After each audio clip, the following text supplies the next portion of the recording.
It's time for a double IPA from two of my favourite breweries. We've got Azvex and Polly's, and this is Development Hell 3. But what's it going to be like? Keep watching to find out.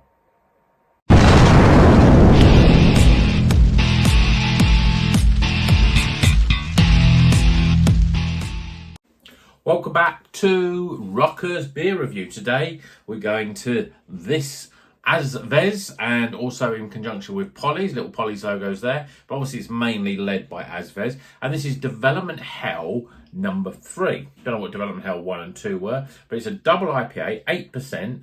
It's got in here, it has got Citra, Nelson Sauvin and Muteca. So a New Zealand style double IPA. Let's crack it open, get it in the glass, see what it's all about. I've had a double IPA for a while. Looking forward to this because Polly's, obviously everyone knows that it's one of my favourite breweries, if not the favourite brewery.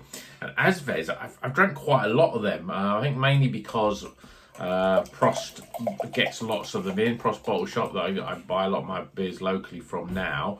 And so I've drank quite a few beers from Azvex. And, you know, to be honest, everyone has been pretty damn good. So, beer in a glass. Again, with this Polly's glass, I do have a habit of pouring it a bit rubbishly. And we have got 3 fingers of head. We've got a very orange, hazy looking beer, but overall it looks pretty good. I'm going to get a bit more light on here. That's a bit better, isn't it? Yeah, we can see that now. Yeah, so we've got a bright orange, very compacted, sort of just off white, ivory sort of white head. Looks pretty good, I'd say. Looks good in the glass. See what the aroma's like. Real strong, tropical. There's a dankness in there as well. I'm getting quite a lot of mango in there as well, a melon, gooseberry. I would say I'm getting huge amounts of the sort of those Nelson Sauvin grape and sort of gooseberry, which is sort of big. I mean, getting hints of that, but there's an overall sort of dankness and a tropicalness. It's difficult to pick out. And I'm not getting much from the Muteca in terms of that lime sort of character that it usually brings, but it's looking pretty damn good in the glass. It's gone down a little bit now. So, cheers everyone.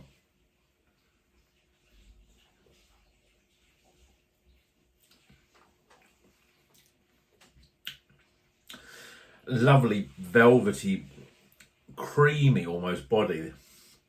Lovely body, love this. Really pillowy sort of, but there's a little bit more substance to it. Opposed to it being light and pillowy and soft carbonation, which it's got, there's this velvety creaminess to it. Flavour-wise, yeah, from the likes of Nelson and Muteca, not getting those sort of flavours as much, but it's not that it's not there. There's a dankness, there's a little bit of, you get a sense of that warmth to know that it's a double IPA. You get a little bit of that 8%. Not huge amounts, but you're getting a little bit. Let's go in again.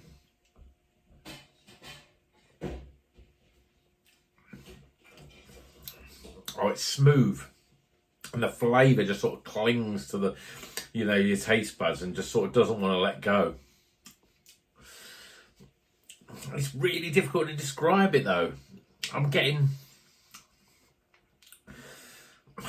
mango really. I'm getting passion fruit, papaya, those sort of flavours.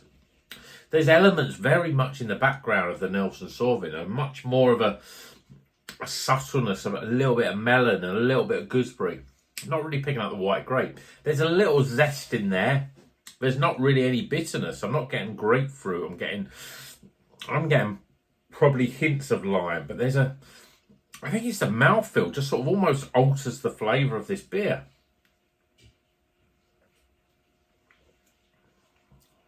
It tastes really smooth. It's such a smooth, really easy to drink beer, which is a bit dangerous for an 8%.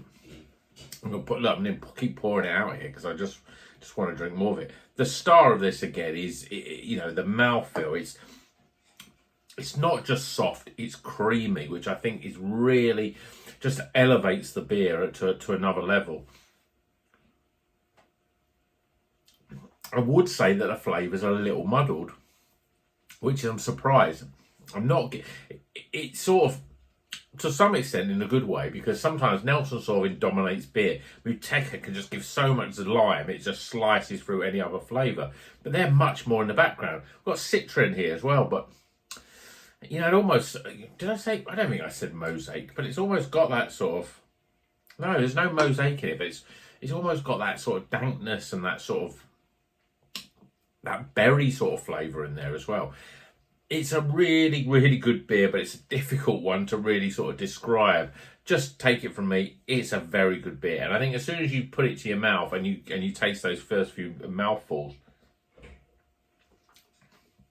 the way it sort of glides down, it creates this creaminess about it, and that almost sort of comes through in the flavour. It's a difficult one to really sort of explain it, but it's certainly a flavour that I'm not familiar with. It's not a flavour I've had before.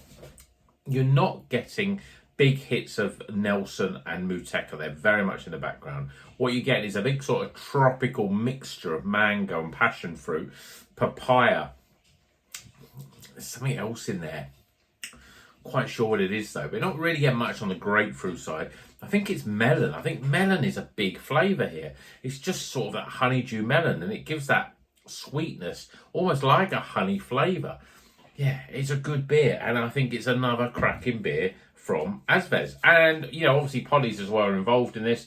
I'm not sure how much they're involved in it, because obviously you can tell that it's an Azvex-led beer.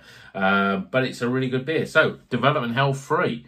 Definitely recommended. I don't know what development 2 and 1 were like, whether there was such a thing, but it's another great cover as well. There's obviously some sort of science fiction, end of the world sort of feel to it, and I think their artwork is great.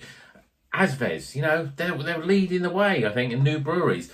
I did like Sure Shot. I think they came and Azvex sort of come onto the scene really at the same sort of time. But I think Azvex are really pushing out some really cracking beers. And I must admit, they are similar to Polly's. You know, they get the mouthfeel right. They get the flavours there.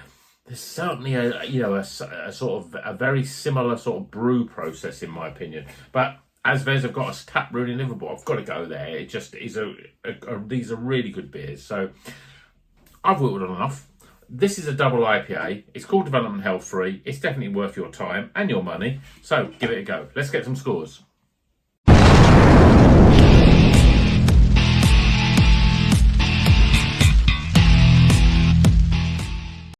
Okay, the scores are in for Development Hell Free. Azvex, in conjunction with Polly's, it's a double IPA, 8%, Muteca, Nelson Sauvin, and Citra.